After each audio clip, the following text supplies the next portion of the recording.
opportunities. I actually attended a Cannabis Expo in the Jacob Jarvis Center, not last year, but year before last.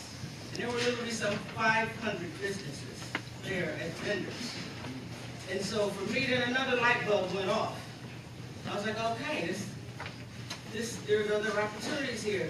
Not only are there opportunities for people who have interest in growing, manufacturing, or dispensary, there are a ton of other opportunities around the issue of cannabis. And so for me, what I want this community to do, and I can tell we're ready, is to get ourselves educated enough so that when New York State does pass this law, which I'm really hopeful will be in 2019. But even if it is passed in 2019, it will not be implemented that quickly. You will know Massachusetts just literally kicked off, I want to say yesterday, its first dispensary.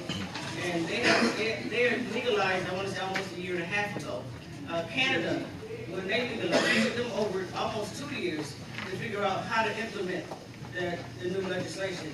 So I think we in New York are in a good position because so many other people have gone before us. We can look at what they did right. We can look at what they did wrong.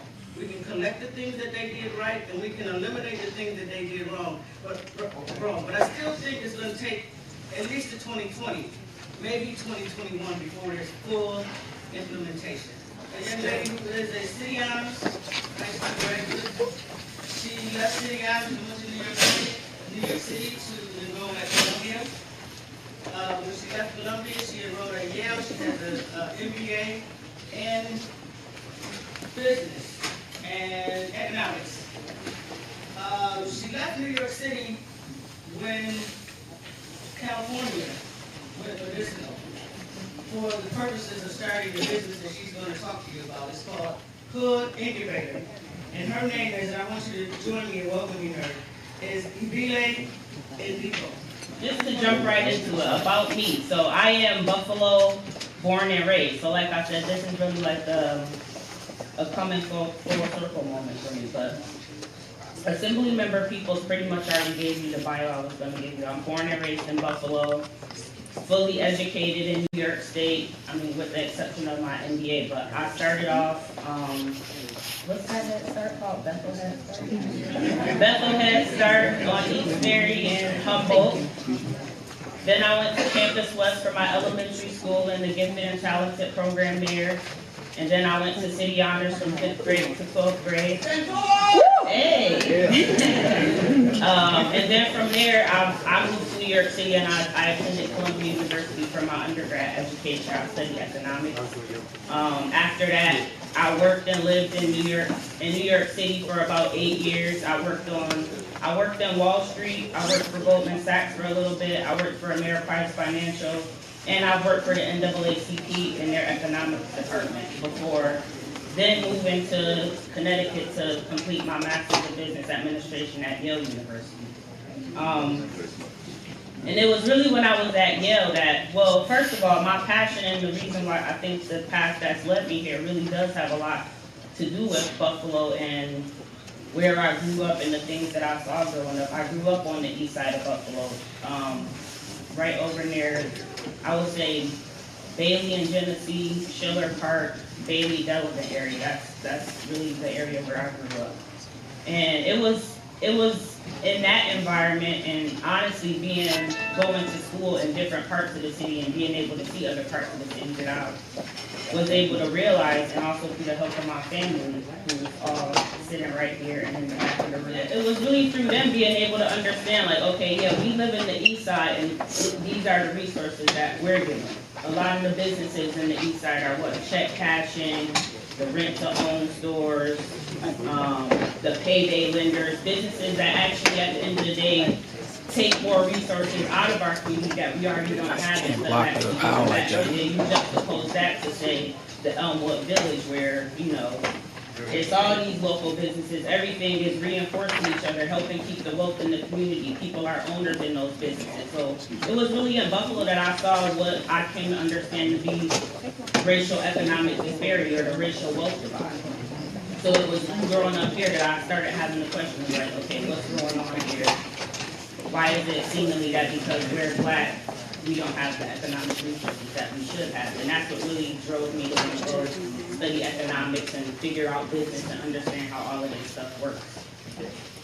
So fast forward again to when I was in business school, that's when I was just trying to figure out, okay, what's the thing? Like, how can business actually help black communities get ahead instead of constantly holding us back or keeping us out of opportunities? And that's when I started reading about marijuana legalization. That was around the time that Colorado had already gone legal, Washington had already gone legal, and we're starting to see like how much tax revenue, how many overnight millionaires were being made, and that's when I sort of had the aha moment of, okay, I think there's something to this. I think that the cannabis industry could be a way for black communities to actually build intergenerational wealth, something that we have not been able to do in this country, mostly because of racism, legislation, Jim Crow, redlining, all these different systematic factors that prevent us from being able to build the wealth that we deserve.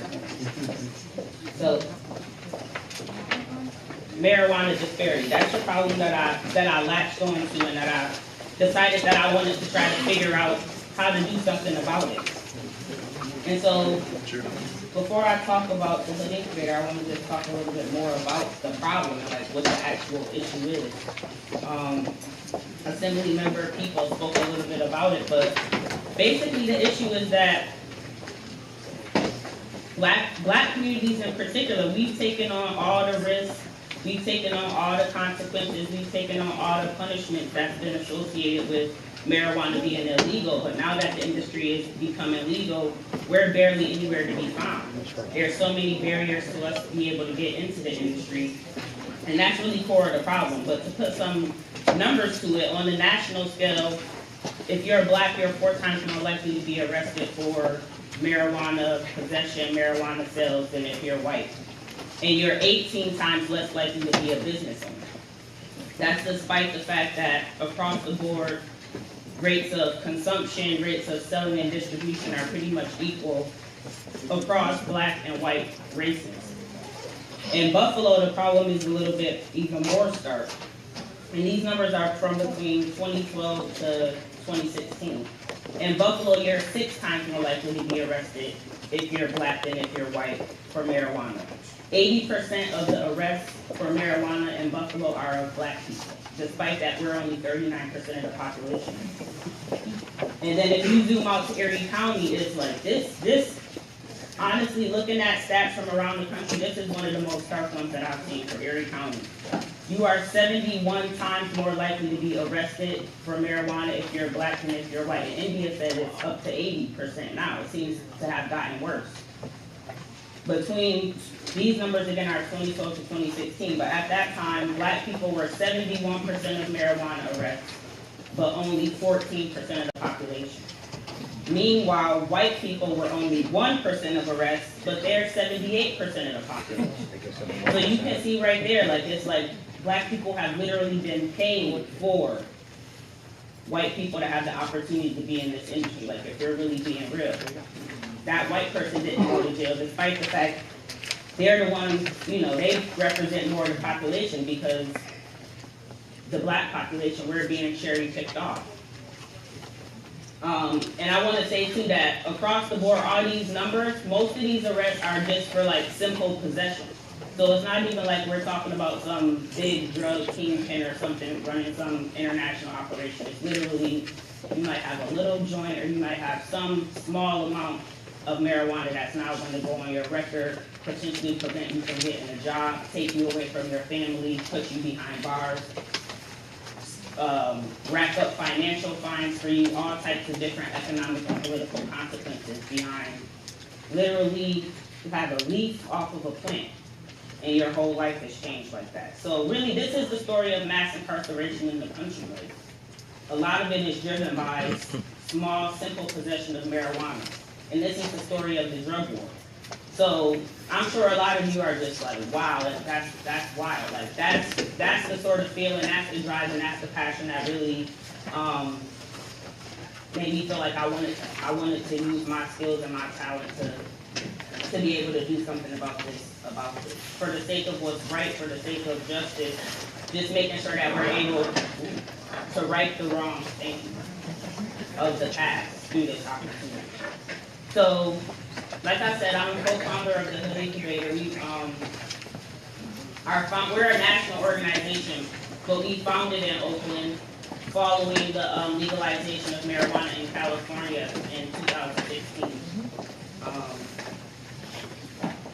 So our vision and our mission, like I said, myself and my co-founders and my team, we all really care about Black people, we care about Black communities, we care about economic justice, and we care about changing the trajectory on the war on drugs and how it's really devastated our communities over the past 50 years. And so our vision is that we envision a world where all Black people hold the power to achieve self-determination, political agency, and economic freedom. Things that have been stripped away from us, not only from the drug war, but just from generations of systemic disenfranchisement because of race. We want to change that for our communities. And our mission is to increase the participation of Black communities in the legal marijuana. And the way that we do that, we organize our work into three main areas. Community organizing, and I'll talk more about each of these in turn. Community organizing, policy advocacy, and economic development. And really the goal is to leverage this moment, leverage the legalization of marijuana to literally try to turn the tables on what the story has been so far. So far, weed has been used as a weapon against our communities. We're trying to use this opportunity to actually turn it into a tool that can help us achieve that prosperity, achieve that sense of freedom that we have not been able to have to date in this country. So, a little bit more about our community organizing. This is one of our community events among the open house that we go out in Oakland. But really the goal of our community organizing is to, exactly what it sounds like, organize the community, get folks together, forums like this so that we can come together, get the information, get the access to the resources so we can understand what the opportunity is, figure out, what's the best way to fit in. Do I want to open a business? Do I want to get a job? Do I want to advocate on the policy level to make sure that the regulations are where they need to be? It's a place for people to come together, meet each other, and just figure out, okay, what do we want to do? So in terms of our membership, and we launched our organization in January of 2017, so we're going on about 2 years old right now. And in that time, we've built a membership of about 2,500, I think we might be up to about 3,000 so far, across the country.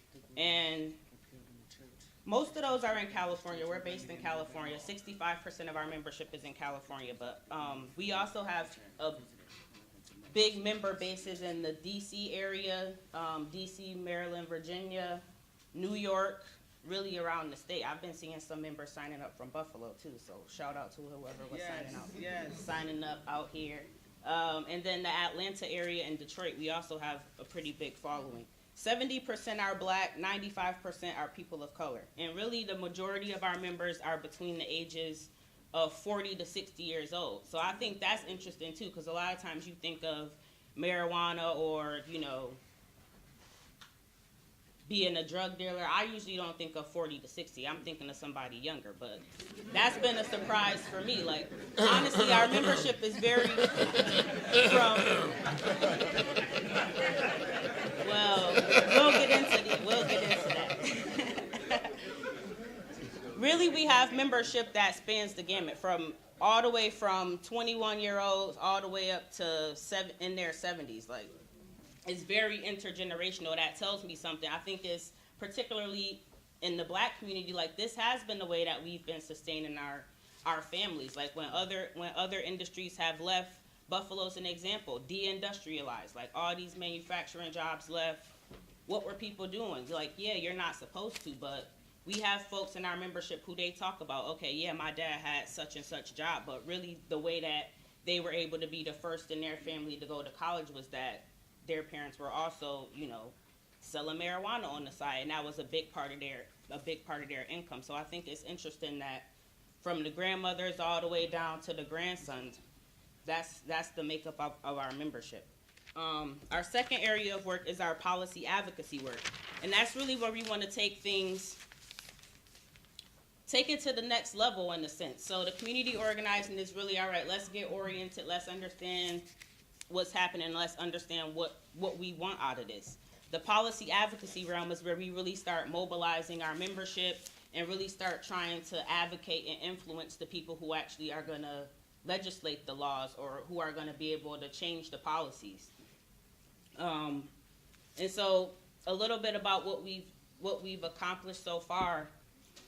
We really started off, like I said, with the legalization of marijuana in California, and particularly in Oakland, California. The reason why we chose to start in Oakland is because it's a sort of one of the epicenters, I would say, of the marijuana culture. Like, there was already a very robust industry in Oakland because California legalized medical marijuana all the way back in 1996. They legalized recreational marijuana in 2016, but the industry was pretty robust. Oakland is also like home of the Black Panther, so in terms of social justice and community organization, like, people were already ready. They knew the social justice issue and they were ready to act.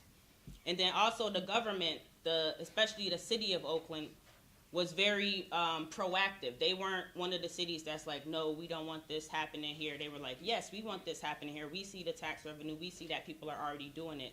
And so in Oakland, there was a lot of conversation and a lot of activity. And Oakland actually became the first city in the country to actually pass a legislation where racial equity and accounting for the war on drugs is a central part of that legislation. It's called the Equity Marijuana Assistance Program. So under that program, it allows for people who meet certain eligibility criteria. That includes, were you previously convicted because of cannabis? Have you lived in a community that has been statistically shown to have been over-policed? And a set of other criteria that would allow you to get access to basically a free permit. You get access to capital in the form of a no-interest loan. You get access to real estate and a number of other benefits, really to just help boost people along in the process.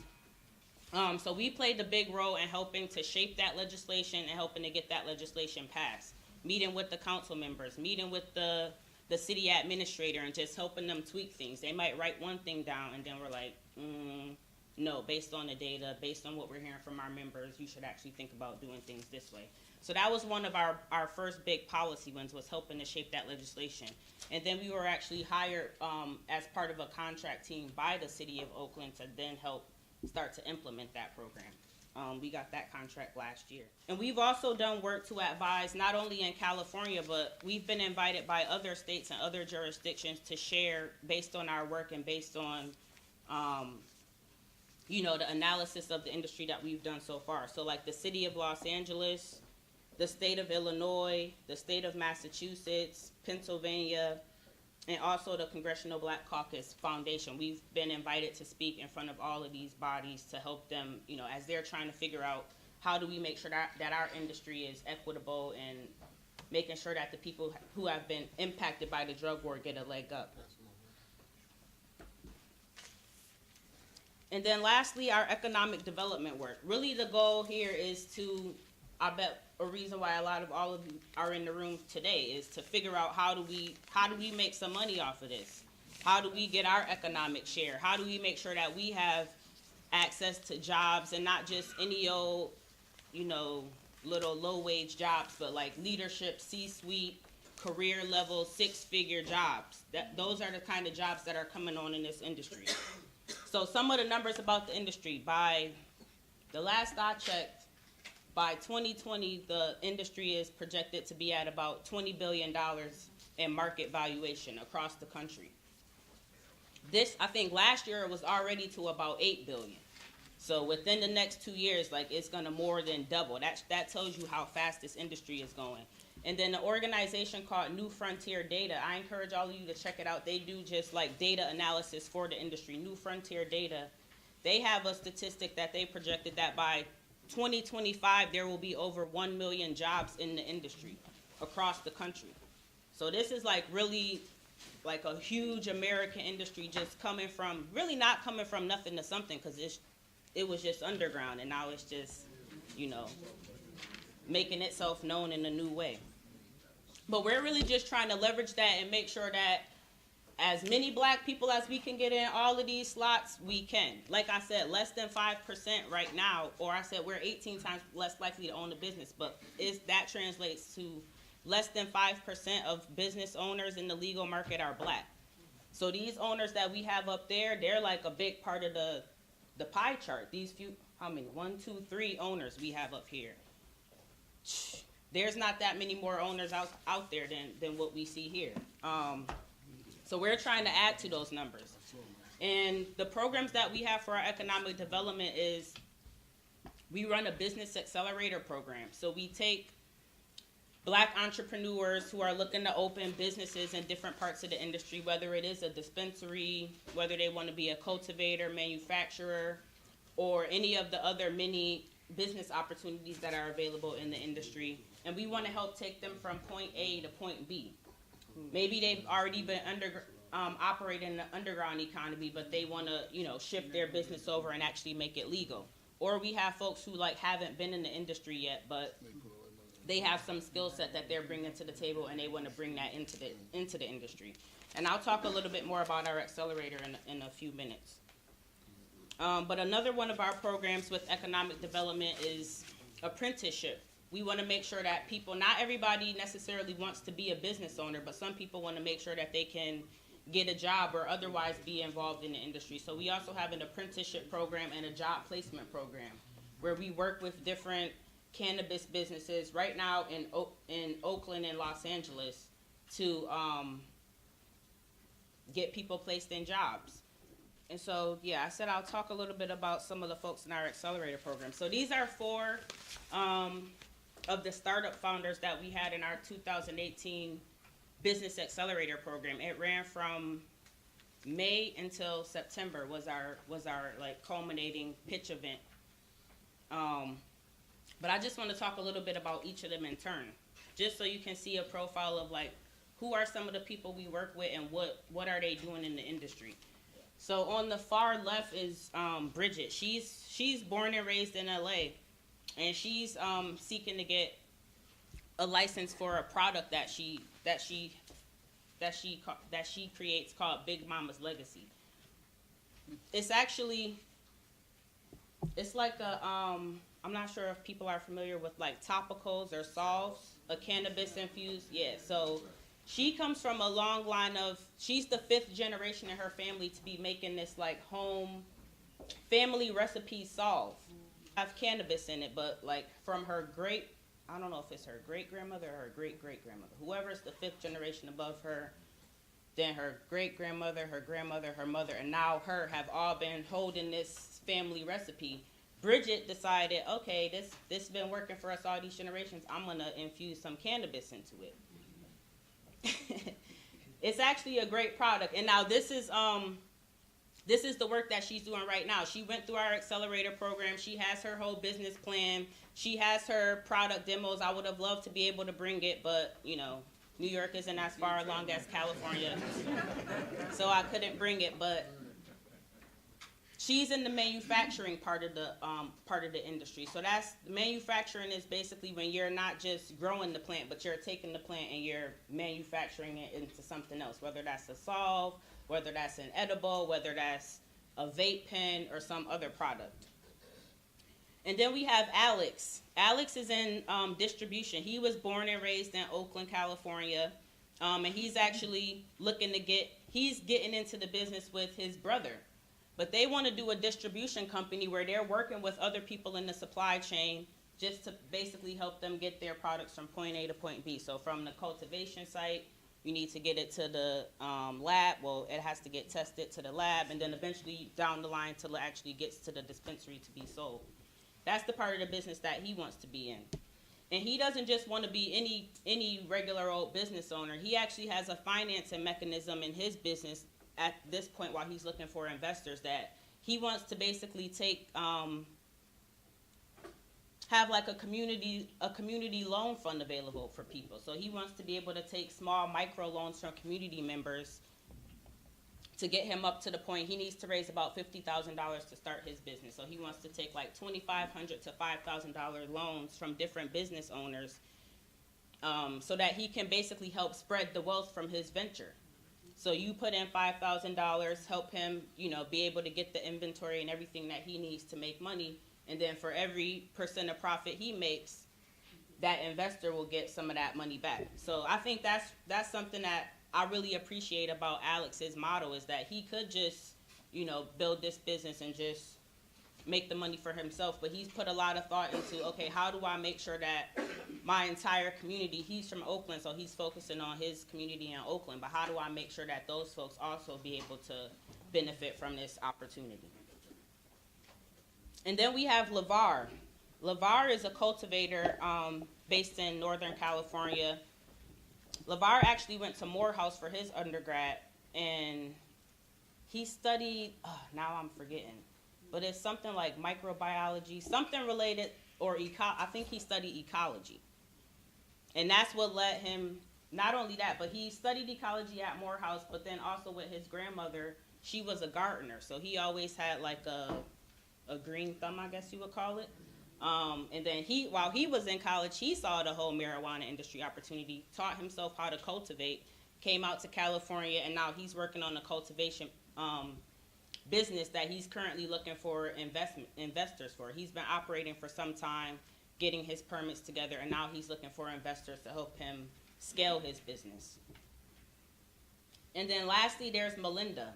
Melinda is operating what we call an ancillary business. So in the industry, you'll hear people talk about ancillary or non-plant touching businesses. So there are the businesses where you actually directly deal with the plant. Cultivation, obviously you're growing it. Manufacturing, you're going to be touching on the plant. Dispensary, you're going to be handling the plant. But there are certain other businesses where you're not necessarily interfacing with the plant. One of those is, let's say, the cannabis-focused security industry. That's the industry that Melinda is in. She has over 30 years experience in corporate level security services. So she was looking at the industry and she was like, oh, it's a very cash heavy business. Obviously you're dealing with a valuable product, so there's a great need for security. And she was noticing that based on her expertise that a lot of these places didn't have that great of security protocols. So she figured, okay, I'm going to get in there with my skills and just, tailor them to the cannabis industry. So that's what she's working on right now. Really, really that's what I mean by the people who didn't necessarily have experience in the industry but are bringing a different skill set and now parlaying that into this opportunity.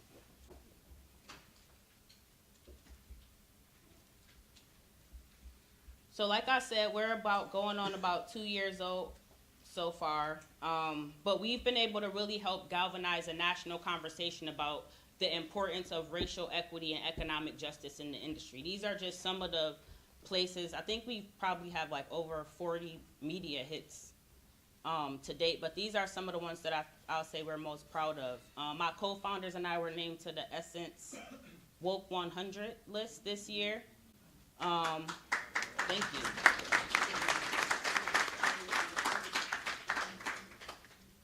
Last year, I was named to the Forbes, well, I guess it's still for this year, but it was named last year, the Forbes 30 Under 30 list for social entrepreneurship.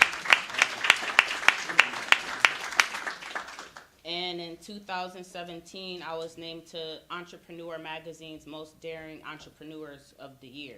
So I've talked a little bit about our work, what we've done so far, but now I just want to talk about, like, in the next couple of years, like, what are we really trying to get to with our organization? So what's next? We really want to make sure that there's equity programs in all 50 states. Every jurisdiction that decides to legalize cannabis, there should be a robust framework, a robust program about how we're going to help communities that have been negatively impacted by the drug war, i.e. Black communities, really have a leg up. So that milestone that the Assembly member mentioned about having at least 50% of the opportunities in the industry be available for Black communities. That's the kind of stuff we're talking about, and not just as an afterthought. Okay, everybody else made their money, now let's pass the crumbs out to the rest of the people. No, like, it needs to be centered. We need to start from equity as, you know, the wrongs have already been done, so we can't just act like they didn't happen and just build this industry like any other industry. So we really want to make sure that there's equity in all 50 states. Number 2, another huge focus is capitalizing Black cannabis entrepreneurs. As you can guess, that is and will continue to be one of the hugest barriers for anybody trying to get into the industry, is the capital requirements, especially for a brick and mortar dispensary. And I know that folks on the panel can talk a lot more about what that looks like and how much of a lift that can be. And we can even talk about like what are some of the parts of the industry that are less capital intensive, because those are there as well. Number 3, we want to make sure that we're ensuring community reinvestment. I know that India will talk a lot about this, but it's not just about helping people open businesses. Yes, that is great, but not everybody who's been harmed by the drug war wants to open a business, is in a position to open the business, but that doesn't mean that we haven't still been impacted. So we need to make sure, A, that people's records are expunged, which is great that is going to be happening in New York. And that one of the things that we've learned from our work is the importance of just doing that automatically. California just passed the bill to have automatic expungement. At first it wasn't automatic, so they were requiring people to go run around to every courthouse to get these paperworks filled out. But it's like, our lives are already busy. We don't have time to, you know, go run around and spend extra time trying to get a conviction off of our record that never should have been there in the first place. And so we want to make sure that communities are reinvested in, schools, roads, community centers, not just, you know, it can't just be like a myopic vision. We have to really be expansive in what does restorative justice mean in this context. And then lastly, we want to really focus on, with our organization, continue to build out the marijuana equity ecosystem. There's a lot of people that are getting on, like, I guess I would say sort of the chips are falling. More and more people are getting on board, understanding this opportunity, but there are still a lot of stakeholders and gatekeepers who don't understand the opportunity and who aren't, you know, necessarily all invested as they should be. And I'm thinking a lot about like the philanthropic community. We're a nonprofit, so we do a lot of grant writing and seeking philanthropic support. So these are folks who, you know, like the Rockefeller Foundations, all these endowments and foundations that hold on to millions and billions of dollars that are supposedly supposed to go for public good and, you know, improving society. But a lot of them have not, you know, really formulated this opportunity and the importance of it. So that's a lot of our work of our organization, is helping the folks who need to be a part of this conversation and aren't, be a part of it. Help them to be a part of the conversation. That also includes the, let's see, if it's less than 5%, then 95% of business owners, no, it's not 95%, 80% of business owners in the legal marijuana industry are white. So it's also helping them understand, y'all need to come up off some of that money, like, just to really put it plainly. Like, this is not just yours to have. Like I said, like, Black communities have literally paid the price for this industry to be legal, and so it's like, it's just morally right for us to be able to reap a benefit from this right now. All right, so that said, how can you get involved? So I would say, this top part of my slide is our actual website. So our website is hoodincubator.org. That's a good first place to start. And I pointed it to the drop-down menu on Get Involved. That's where you can go to become a member. It says become a free member, but it's also where you can go to just click around the website. You'll see a lot of great stuff. So that's a great way to become involved. Just stay updated on what's happening state by state. Also, when we have opportunities for you to tap in, like if there's a legislation that's up for a vote and we want folks to write to the legislators, like we will usually have like a template letter or something that you can sign up for updates and be able to, you know, give your perspective on the legislative level. And also just find out about different events and opportunities in the industry. And then also, you can make a financial contribution one time or monthly to help support this work. Right now, we're like I said, we're founded in California, but with New York State legalizing, we really see this as like the next place where we want to have our organization take a foothold. Between California, the state of California, and the state of New York, those are going to be like two of the big powerhouse markets in this industry. So help us with financial contributions to help us move our work out here and have more of these opportunities and more of these programs for our community. And with that, well, I want to show you the video, but that's the end of my prepared remarks. Some really specific information. And so I think it's important that if you have something to say, it would be better in the form of a question as opposed to in the form of a lengthy statement. How do we actually get started, seeing that it's like probably a 2-year head start? So how do we put our foot in the bucket now? Or what do we need to do? We're all ready. You want me to answer that? Did you get that question? How do we get everybody You want me to here? answer that? Yeah. Yeah. Oh, I got a mic right here? All right. Is it working? I don't know if it's working. Probably just gonna have to use the outside voice or maybe this one? This one is good. This one's Is it? So the question was, how do we get our foot in the business even though it's 2 years out being legal adult use in New York? My recommendation would be you start figuring out first who your attorney's going to be and who your accountant's going to be first. Yep. Because those are the things that you're going to need just going into the business to organize you in a fashion that you can't be challenged legally. I think that would be your first step towards making sure that you're online and on par with anybody you're going to be competing against. Obviously, the second thing is to figure out how you're going to capitalize yourself. You got to understand the traditional markets, the banks are not giving you money. Yep. They're not even giving the people on the high echelon who think they're not giving them money yet. That might change in New York with the legislation. There's a lot of things that could happen. The second thing, well, one of the most things I think is essential from a community perspective is we got to learn to work with each other.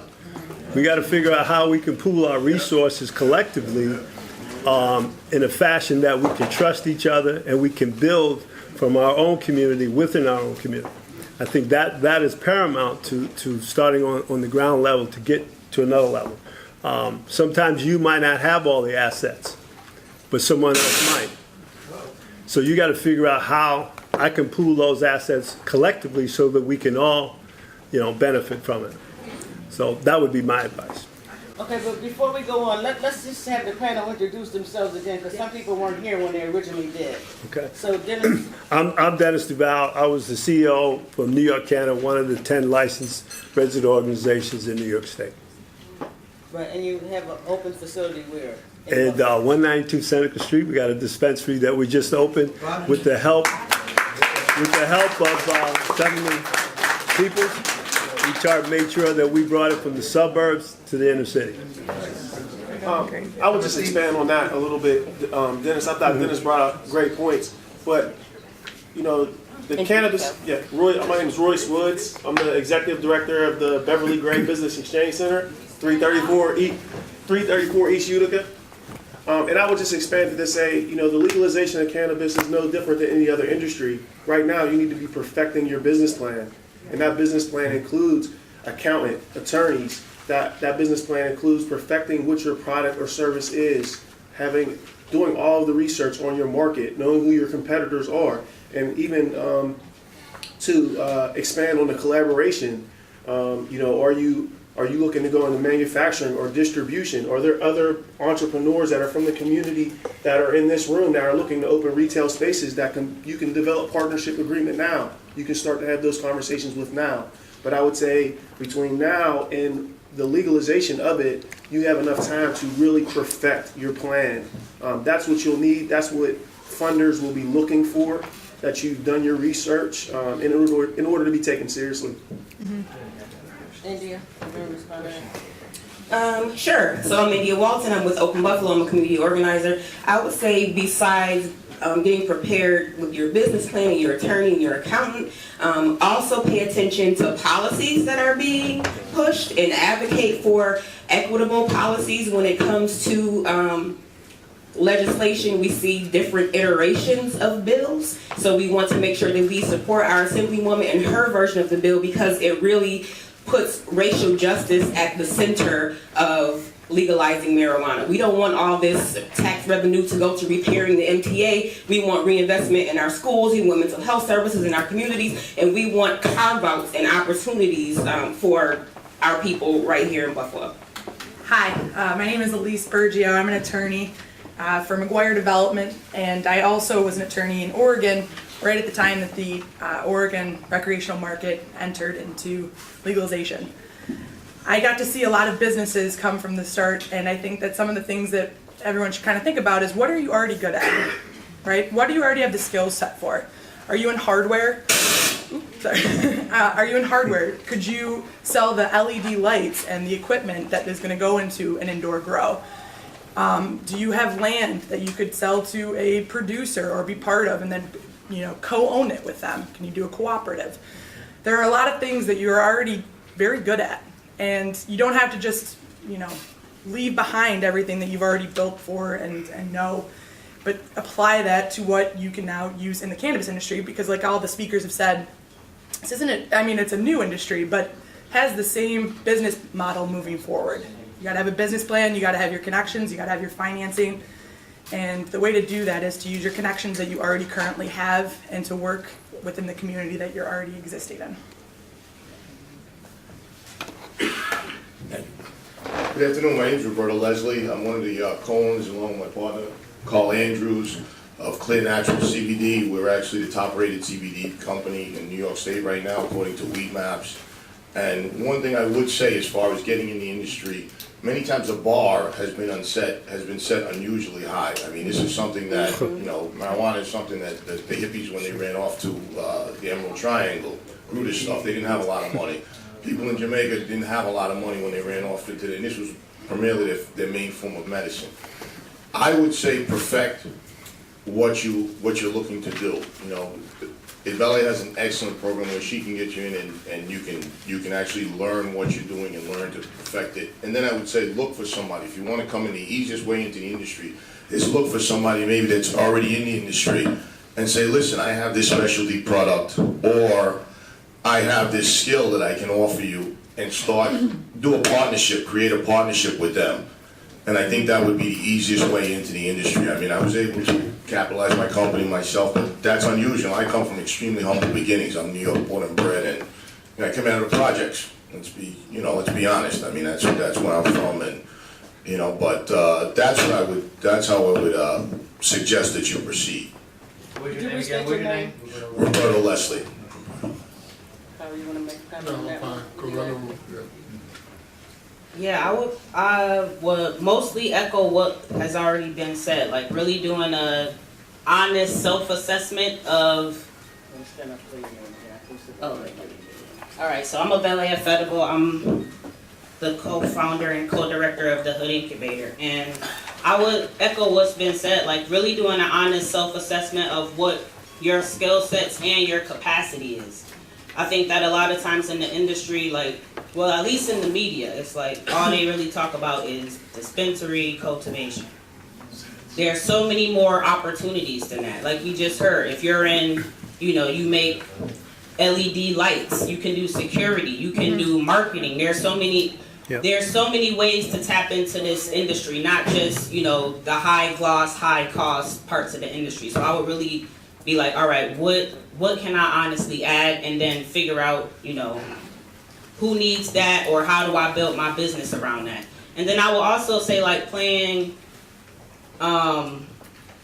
both sides, paying attention to legislation in two ways. One is really being proactive, linking up with the assembly member right here, helping put your voice out there of what's needed, how the policies should actually be shaped, being proactive in that way, and being engaged in the political process that way. But then also on the flip side, making sure that you're studying every single update of whatever legislation or regulation has come out. I think through our experience with the startups in our accelerator program, we've seen how hard that can be, because in California it's like 1 minute something's legal, then it's not legal, then they switching it up.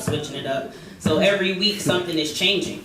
And some of our businesses in our accelerator eventually realize, all right, whatever I was trying to do is not going to work out. I got to figure something else out. But you have to doggedly stay on top of understanding what the policies are and what they mean. And that's another reason I would encourage you to sign up as a Hood Incubator member, because we try to sort of demystify. You know, all these bills are like 50 pages of legal talk and all of this. You fall asleep after reading 2 sentences, honestly. So we try to just bid it clear, clean cut, you know, the information just as you need to hear it. So that would be my advice there. Is, okay, you have a business plan, you have your specialty. What is the cost of entry into the industry, and what is the application process, and how long does it take to that, or is it different? Is it different for the dispensary, the manufacturing, and the cultivator? Are they different application process, or is it just a blanket and then you just go into your sector? At least. And the cost going into it. $200,000, Initially, there were like three There was different. only one license and it included all three. Three. This time they're all gonna be separate. Okay. So if you All could gonna just be separate. talk a little bit about that licensing process, going through that process. So that's a great question. Luckily, with the adult use bill, like the Assemblywoman said, it's going to be an individual process. So each application, each, if you have an LLC, if you have a C Corp organization, they all apply to one permit at one time or at multiple times, depending on how many. I think, looking at the licensing chart, I think you can have up to 3 retails or 2 processors or things like that. So you can apply individually for each of those licenses. I'm not entirely sure what the licensing fees are right now and the application numbers. We're not sure yet either. Yeah. That's a part of what the regulation happens after legislation gets passed. I can tell you, if we mirror it over a very open plan like Oregon did, they had a licensing fee that was about $5,000. Currently is $9,000 in New York State. Yeah, Oregon was very cheap. It had a very open market. More than that. Yeah. $250,000. It was 10,000. Well, it depended on what license you got. So if you had an up to 10,000 square foot facility, it was a little bit more expensive of a. So in other words, it's hard to tell you what the licensing fee is. Yes, sorry. That is I just exactly. wanted her to mirror what Oregon has done, just to walk us Okay, through. well, Yeah, okay. again, it's one of the things that Ibile spoke freely about, and actually so did India. There's a ton of information out here on what each state has done and how they've done it. We're looking at that so we can craft our legislation in a way that won't make some of the mistakes they made. But if you're interested in business, you should be doing some really due diligent research. And I think there's a good way to find out all that specificity on those things.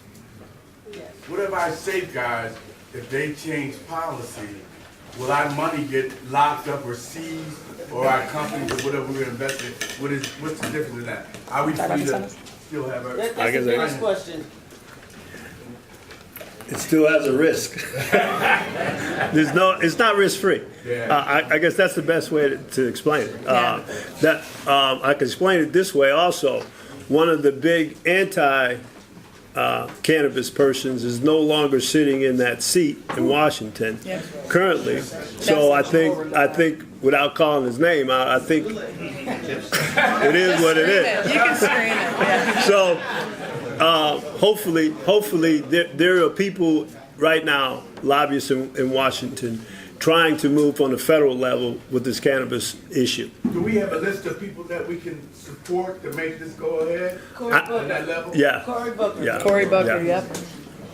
New York State, with not allowing the sale of flower in the medical program, with extraction being legal and concentrate for the medical program, do they regulate whether, as far as methods being for solvent, like say, do they deem solventless if you're still using butane or PHO, propane extraction, or are they making it just straight regulated to be supercritical CO2? Because that also goes hand in hand with the analytical labs who are testing these products. I've been to every legal state there is to do weed work, and that's a big problem. If these analytical labs they're adding to their reagent chemicals, and then your lab tests aren't correct. Right. You're serving the patients products that are incorrect. Not, New York State in particular, but a lot of companies just to get over the bar to get their money. And it's like, is New York State going to be regulating these, type of things with analytical labs by themselves, or just the lab methods or anything like that? Since flower is not even implemented in our medical program yet, we don't even have a chance to get education on flower into the minds of people who don't know yet about, science of marijuana, terpene preservation, cannabinoids, compounds, and things of that nature, what's actually going to help them. That information is not available, and everybody has to be in the dark. So it's like they don't allow the medical flower in the medical program now. How is it that, they get the education? 100%. Like, what do they deem what? Everyone's Got me on now. Again, Flowers coming. Flowers coming. Oh, absolutely. Flowers coming. Mark, you Yeah. have two questions back there? It wouldn't make sense if it did it. It's got to. It doesn't make sense in the game. Federal financing to you. Is there a true commitment on the part of the Assembly in New York that this become a priority now that it is flipped to Democratic control? That's the question. Part A. Part B is, are New York State senators committed to pushing this agenda with the federal government?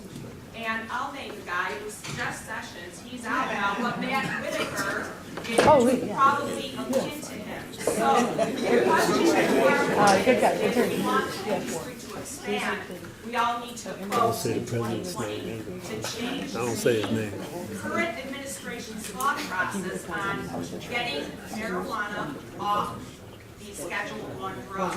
So is 2021 really realistic, or are we becoming prepared? No, I think it is realistic, and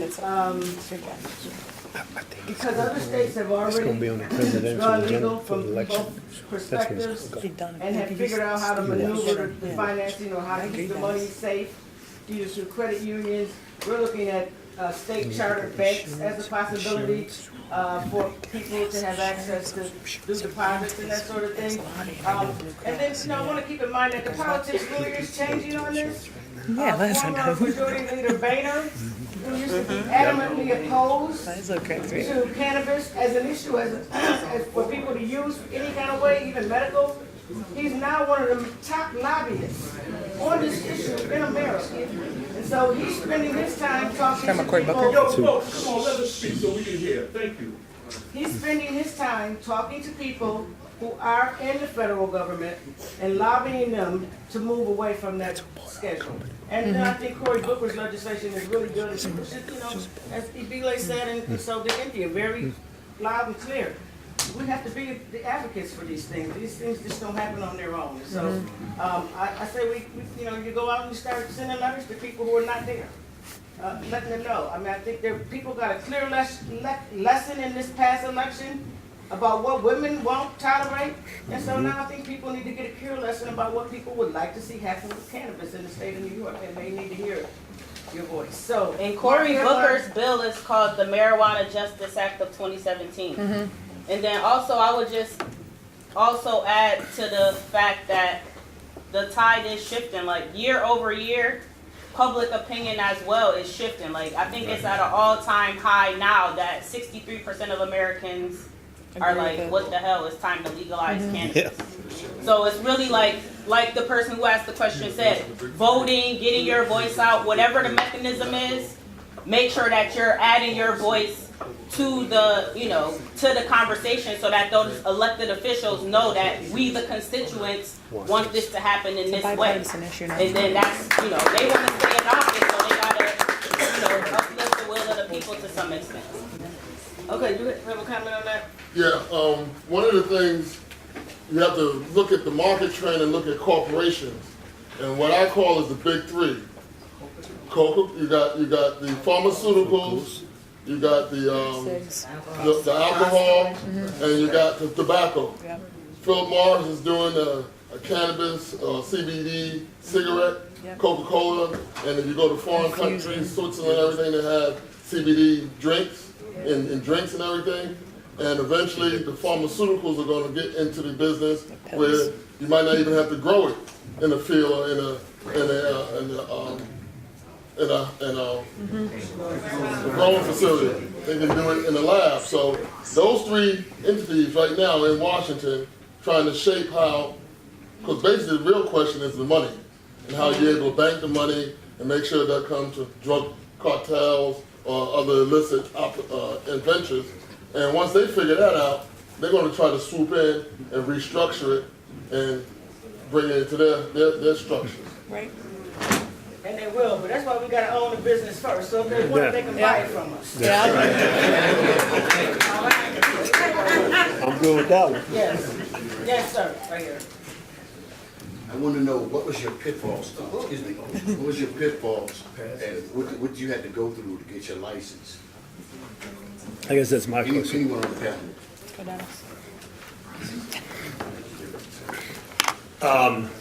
The first thing was capital. The application for New York State was $250,000. So I was involved with 5 other people, so we were able to raise that money. But once you raise the money, now if you awarded the license, you got to figure out how you're going to monetize the business. How are you going to pay for everything that it takes? Because New York State is a vertical operation, seed to sale. So you have to do everything. It's not like owning a dispensary. I mean, it's critical that you understand you've got responsibility from the time you grow it to the time you sell it. Mm-hmm. And you have to have all that funding for that. And to build a cultivation facility of any size, we have a 90,000 square foot one in Syracuse, New York. You're talking between $9 and $15 million just for that. To be able to monetize that and pay the employees and all that's a different story. Right. So the pitfalls for me personally was finding people that would invest in us. And that's what you basically have to do. If you're going to get private people to invest in you, you got to convince them that they're going to get their money back. I mean, there's no getting around. It's just like going to somebody and they would say, let me hold something. I mean, it's just that simple. But you better convince them that whatever they let you hold, you're going to get it back to them. And I mean, there's a lot of legal work into it. But what we were able to do was create a platform that investors believed in us, and we were able to raise that capital. Did your lawyer and everybody, the lawyer and your accountant, did they help you move through this process? Absolutely, because they're going to draw the legal paperwork to protect you as an individual to make sure that you get on the back side of it. Because if you're not smart, you're going to lose everything. Mm-hmm. Actually, I can touch a little bit on that. Well, she's the attorney. So yeah.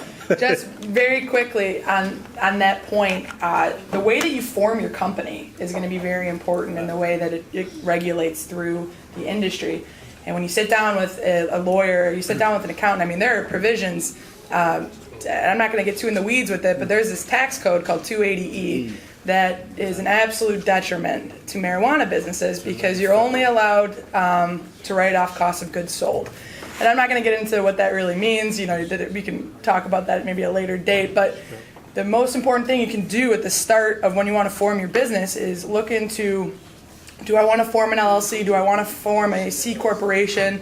What's the best way to protect my existing businesses? With it federally illegal, you have to be very conscientious of the way that you go through that process because you don't want, if your business is closed down for some reason or the federal government, starts to go on the opposite side and starts closing things down or whatever happens, you don't want your other businesses to be touched or any other things in your life to be affected by this one entity. So you have to be very conscientious of how that works for you. So, Royce want to follow up on that as a banker? Let me just give you one anecdote to that. Okay, we did a TV interview related to opening our manufacturing facility. The bank where I got my mortgage canceled my checking account. Wow. I'm the only one out of that ownership. Wow. And it ain't because of anything other than what you think it is. But that's okay. I had other checking accounts. That's how deep it gets. That's how deep it gets. As emerging entrepreneurs, there's a lot of questions that we got already about licensing in order to grow and in order to have retail distribution locations. And I would really, so we all understand that the barriers into entry into those specific businesses are enormous. but we still have an opportunity to start other businesses to capitalize. And what I encourage everybody in this room to do, to my first comment was as far as perfecting your business plan, consider other business opportunities that where the barrier to entry are low. For example, you could become an expert in consultation of the lighting to grow the product. Right. Or you can become a consultant on the filtration of watering the product. You can make a manufacturing company that manufactures and distributes the consumption products, the pipes, the grinders, etc., etc. Really think outside the box opposed to just growing the plant and opening a dispensary, because we are aware that the barrier to entries are high and access to capital is an issue, right? So think of alternative businesses that are going to come as a result of the legalization. Social places where marijuana can be openly used, cannabis can be openly used. They're called bud and breakfasts, like bed and breakfast. Think of other business opportunities that are available. And then my only other point, and then I'll pass it on to other questions, is in emerging markets, it's very, very, very important on how you brand yourself. Right now it's a very pivotal time, and it's very important to be conscious of how you are branding yourself and branding your company, and try to stay away from the misinformation and branding it as a drug that is going to get you high. That's negative. Focus on all natural. It's a medicine. It relieves nausea, etc., etc., etc.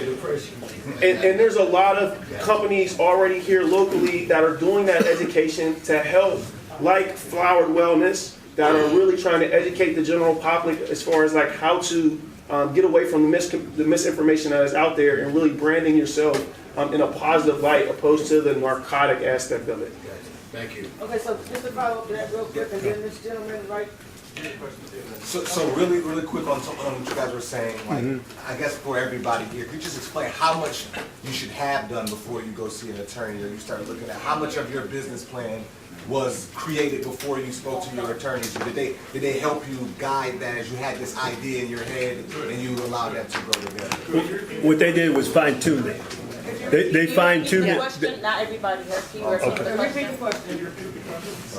No, like in the microphone. Can you just paraphrase what he said? So the question was, what can you do to prepare before you go see your attorney, and at what process do you feel comfortable going to see them with things like business plans and how you want to move forward? What I did was fine tune it. We fine tune it collectively to meet the compliance of what we're applying for. You said you had 60% done. You think you were? We had 50% done. Okay, that's good. That's honest. But the reason why I had 50% done, because there's so many unknowns. Right. And if you get 100% done, you just did a lot of work, man. That really, you'd have to rework it. So we had 50% done.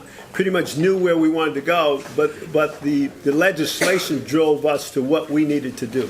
So I guess that would be the best. The legislation drove it. Do the things that the attorney can't help you with, right? So your branding, your marketing, what we've been talking about, who your team is, the capital that you've already raised, and things like that. That can all be started.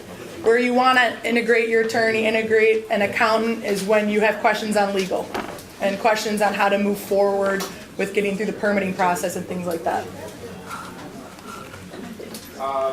Gentlemen, and I was going to add a last comment. I'll also add that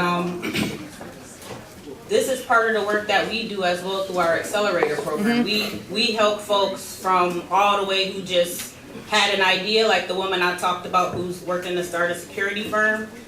She came from step one and came into our accelerator program. So if you're on that kind of path, that's another reason. Please advocate for the hood incubator to be out here in Buffalo.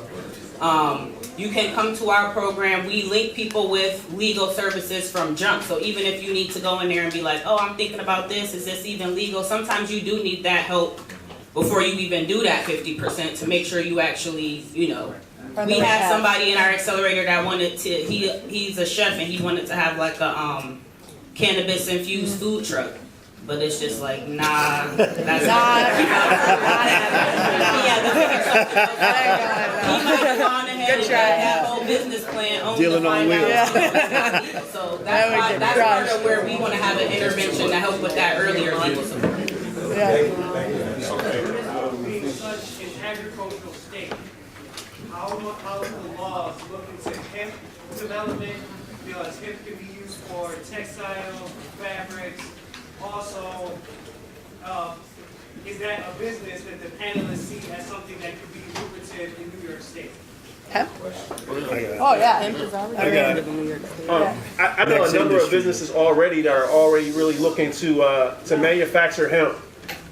And given the environmental issues that the east side of Buffalo has, I know a number of organizations and businesses that are looking to manufacture single-family homes out of hemp bricks, and et cetera. So I believe that's going to be a huge industry moving forward. And it's legal. Right and now. it's legal. Yeah. And it's legal. And it can be manufactured into so many different things. Not bricks, into cotton. It can be used. I know of a company that is in the process of utilizing it to do all natural installation for homes.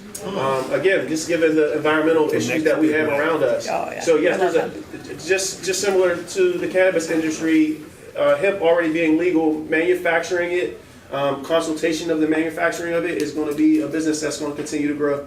Yep, absolutely. It's the next big wave. On that note, go on New York State's website They got it. and look at the Department of Health there to figure out how to determine other ways to use hemp in production, because it has so many options. There's already like 6,000 acres of hemp being farmed in New York State as we speak. And some of them are minority farmers, by the way. If any of you have ever gone to Spoth Farms, they actually have a hemp farm out there. It's in Burbs. Yeah. Spoth Farms. It's SPOTH. Yep. Yeah, you should go check them out. And actually, Cornell has the one of the only hemp departments. They have a whole agricultural program dedicated to hemp, which is very cool. Morrisville State, too. Yeah. Oh, Morrisville State does too. Yep. So. Hi, my name is Janika. I'm from Rise Up Family. We do the informational podcast, and we actually are going to talk about this very much heavily in the next hour or so. But my question is, for those who have gotten the medical marijuana card and they have registered, and then later on we get in and we get into a building, the regulations for keeping your money and having things in your building because of the bank financial statement, they are saying that if you get a medical marijuana card, you can't get a gun or have a license to carry and have those things around you when you have the medical marijuana card. If they're doing this now because they are, we're going for medical purposes before it's actually legalized, what's going to change when it is legalized and you're changing the politics as far as the decriminalization? And is it going to affect it at all for the laws to carry? Because at this point, if I were to get a card now, and later on I'm a chef, I open up my own restaurant, and I want to get a gun because I'm a female and I'm at the restaurant at 12 o'clock, 1 o'clock in the morning, and I want to have a gun on me just in case, I'm screwed because I got the medical marijuana card. So I'm sorry, it was like a statement and a question, but it still goes coincide. Well, that is not a law. That's a proposal. Okay. Right? Right. And it's a proposal that may go nowhere. And your voice needs to be added to it to make sure that it goes nowhere. Right. Thank you. The gentleman right next to you. Assemblywoman, you spoke about New York being well positioned to learn from states that went before us. So I was wondering if you could speak specifically in that framework on the micro business license proposal in New York State's New York MRTA Act, and maybe Adela, you can weigh in thinking about lessons learned from California's micro business licensing and how that's going to play out with New York. Well, Evelyn can talk about California. I just know it's important for us to have it in our legislation because I don't think every piece of business has to be mega business. Right. Some of it could be the person who prepares the insurance policies. Right. Some of it, there's all sorts of opportunities for business here. And sometimes you do need to have that micro level support in terms of funding to get started. So I think that's why I wanted to make sure that Royce was here, because it's important that the existing infrastructure that we already have in our community be prepare itself to be ready to support people for micro loaning. The other thing is that the legislation actually does call for some of the revenue that's generated to end up going back into those opportunities for micro lending. Gentleman right here. Oh, I could talk about the micro lending a little bit real quick though. The micro business. So, and I would say lessons learned from California. Well, California doesn't have the type of vertical integration requirements that New York State has had to date. The license types are a lot more broken down. I've lost count of how many license types there are so far, but it is pretty like California tried to be as thoughtful as possible about separating out the licenses, in part as a mechanism for making sure that the industry is more accessible for smaller businesses. California wanted to be small business friendly. Now that said, I would even say that California's legislation doesn't go far enough to really support the smallest of small business owners. There are still certain size requirements or regulatory requirements. We found this a lot in our business accelerator, our startups. Some of them were so small scale, what we call cottage industry. So like we had people who were manufacturing edibles, but they were at such a small scale where it was more like, they will operate out of their, like there's a license where you can operate out of your home, as long as you have, the proper standards in place. Right. But even on those scales, it's still been hard for people to stay in the industry because of other things down the line. Like, for example, a lot of distributors have minimum orders, where if you're a small cottage operator, unless you're about to just be out there like, baking like crazy or whatever, you don't have enough staff, you don't have enough equipment to actually meet those minimum orders. So we still see a lot of people being pushed out of the legal opportunity. So I would say that California has, started to pave the way, but there's still a lot to learn. And I think that New York can learn from that and really trying to make the micro businesses accessible to as many people as possible. Because the underground is not going to go away. Like, people aren't going to stop what they're doing, stop making money just because, something is now illegal. It was already illegal. It's just going to be, the people who are in the underground are going to be even more targeted and even more at the bay of law enforcement and whatever else. So we really need to be thoughtful about how do we make sure that everybody who really needs to have a license in this industry for their livelihood, for their well-being, is able to get access to that. And I applaud the bill that you put forward for really being thoughtful in that respect. 3506. To find out what lawyers and accountants or whatever are willing to work with you? There's a couple in the room. Medical Jane. If you go online, they have all of Medical Jane. Yeah, go online and they have resources for every single person. The issue is that we need to unite, and people are afraid to unite. And I think there's a organization, I think it's called the National Cannabis Bar Association. Yes, I was just going to say, yes. So I'm actually the co-chair of the New York State Bar Association's Cannabis Committee, which is an attorney organization. There's about, I would say, 40 attorneys that specialize in this in New York State, and there's more so that are friends of the Cannabis Law Committee, but this is a good point. Maybe as a committee we can put out a list of attorneys that would like to be publicized as people to come to for any information and things like that. So I think that's a great point to put forward, and I'll try to install that in my committee. Maybe even a template, like a minimum, hey, don't come to me unless you got. So people know. I'm just saying, it helps. It helps with their mindset when they're coming. I don't want you to be bombarded with a bunch of calls like, hey, I heard you were down with me. No, right. So that's a great point. You don't want to get funneled with calls and things like that. And typically, there are going to be attorneys, and I'm sure some of you have already worked with attorneys in the past, and whether that be a criminal attorney or a civil attorney, most of them have people that they can recommend for you as well. A cannabis lawyer, that's a great asset if there's one available. But there's a lot of people that are just business attorneys that can just help you get your business off the ground, and then you can use other assets. So don't feel that you have to go to one specific attorney for all of your issues. It's really just to go and seek counsel before you kind of move forward in that path. I'm familiar with at least 4 African American women who are in the business of consulting on people who want to apply for license anywhere in America. I will put their names, address, and contact information on my website. Thank you. Of course, I always just go to the website. Crystal, I got one final question. I'm sorry, but there are other people right here. She wants to comment. Who haven't had a chance right here. My name is David. I operate within the medical cannabis industry currently. My company is Flower Wellness. I appreciate Royce mentioning us today. My concern is that this plant and this industry is going to get manipulated away from being a medicinal plant. You know, there's therapeutic value in cannabis. That's what it's intended for originally. So I just want to know what incentives are in place for the industry to kind of gear itself in that direction. Well, I'm gonna kind of disagree with you on that one, because I don't think it should.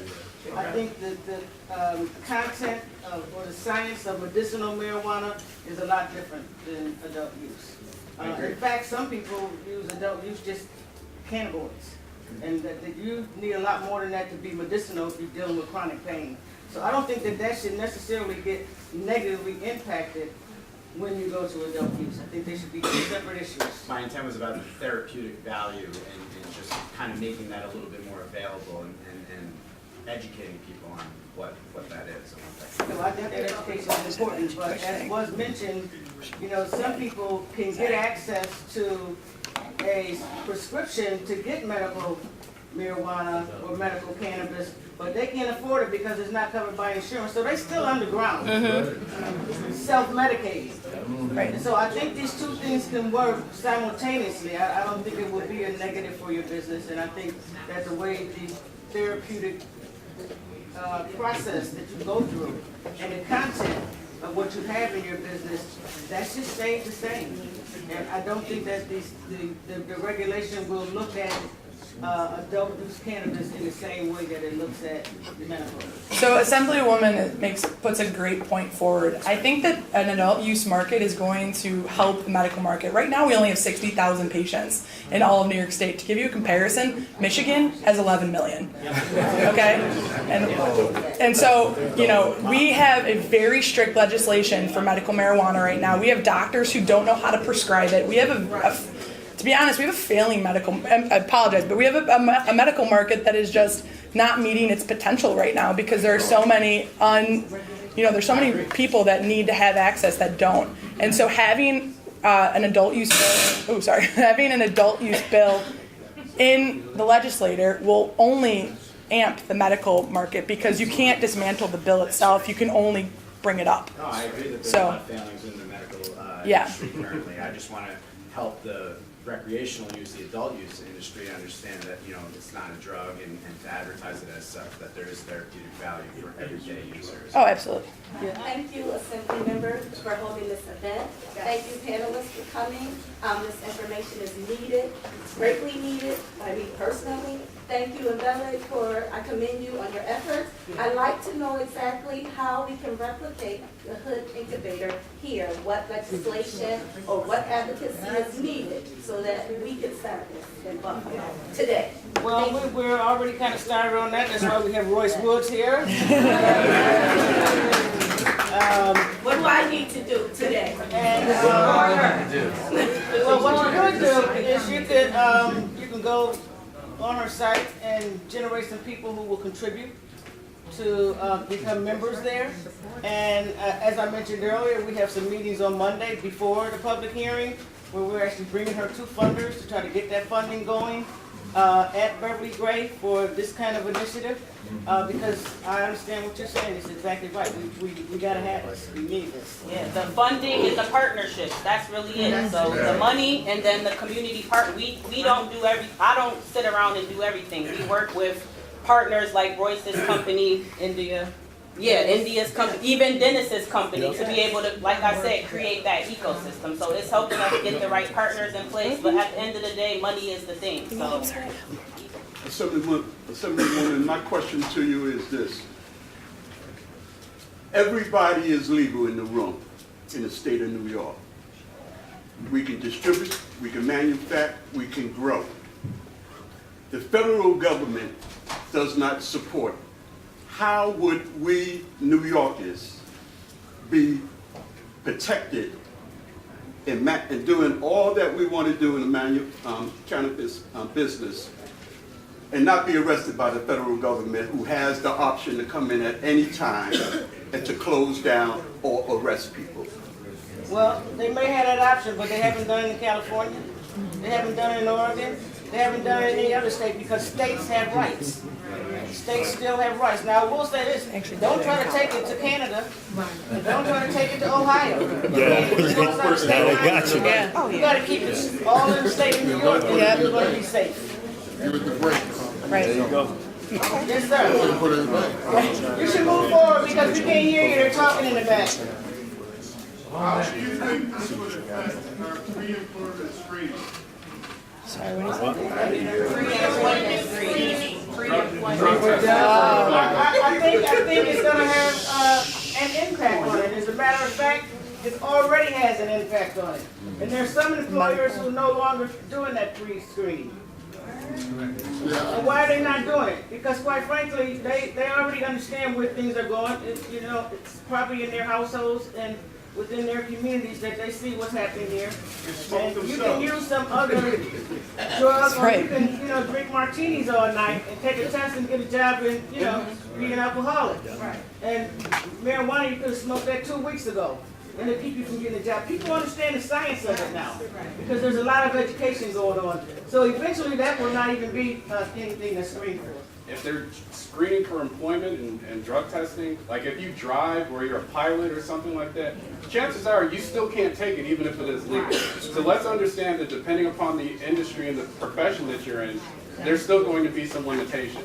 Now if you have a medical card, obviously they may look differently upon that and they test you and they find it in your system. But don't just think that just because it's legal now that anybody can do it and drug testing is not going to be an issue. Because depending upon your profession, it could still prevent you from seeking employment. Employees of the state will have issues, employees of the city, private companies that have a policy that, don't permit drugs. That is a private company. They're allowed to say you can't smoke marijuana while you're in this company. And even if it's legal. For a number of companies who just had that as a rule just to exclude people, some of them are eliminating that because they can't find workers. No, agreed. Yeah, absolutely. It's better and better and better. You gotta have somebody to do the job. Right. You're not gonna keep excluding somebody because they're smoking. Just be aware, I would say. And I'll add on this point too. This is another point of advocacy again. Like this is another way that people can get involved. Like marijuana equity ties to so many different issues in the work that we do, and one of them is employment rights, making sure that people are safe and secure. So part of what we're trying to do is help make the case, especially to these private companies who have a choice of why it actually does not make sense. Half of the time the drug test does not even get you the results that you want. What are you testing for? Somebody's ability to do a job or something like that. Particularly with marijuana, it's not, more and more research is showing that it's not correlated. Somebody smoking weed 5 weeks ago has nothing to do with them on the job today. So it's also a point of advocacy of making the case for why these types of pre-screen drug testing and stuff like that doesn't make sense for the majority of the workforce. Obviously, some professions, like you said, it makes sense, but most of the time it's unneeded. Are you on Instagram as well? Yes. The handle is @Hood Incubator. Everything is just Hood Incubator. HoodIncubator.org, Hood Incubator on Facebook, Hood Incubator on Instagram. Okay, so before we wrap this up, I want to thank you all for coming. I want to hope that you take these green bags that you see with you. I am an environmentalist. I will be supporting the law that will ban plastic. So, the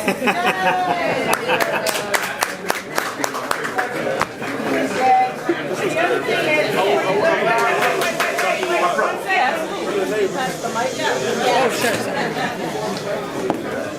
one second, please. Because of the overwhelming support of this event, we will do it again.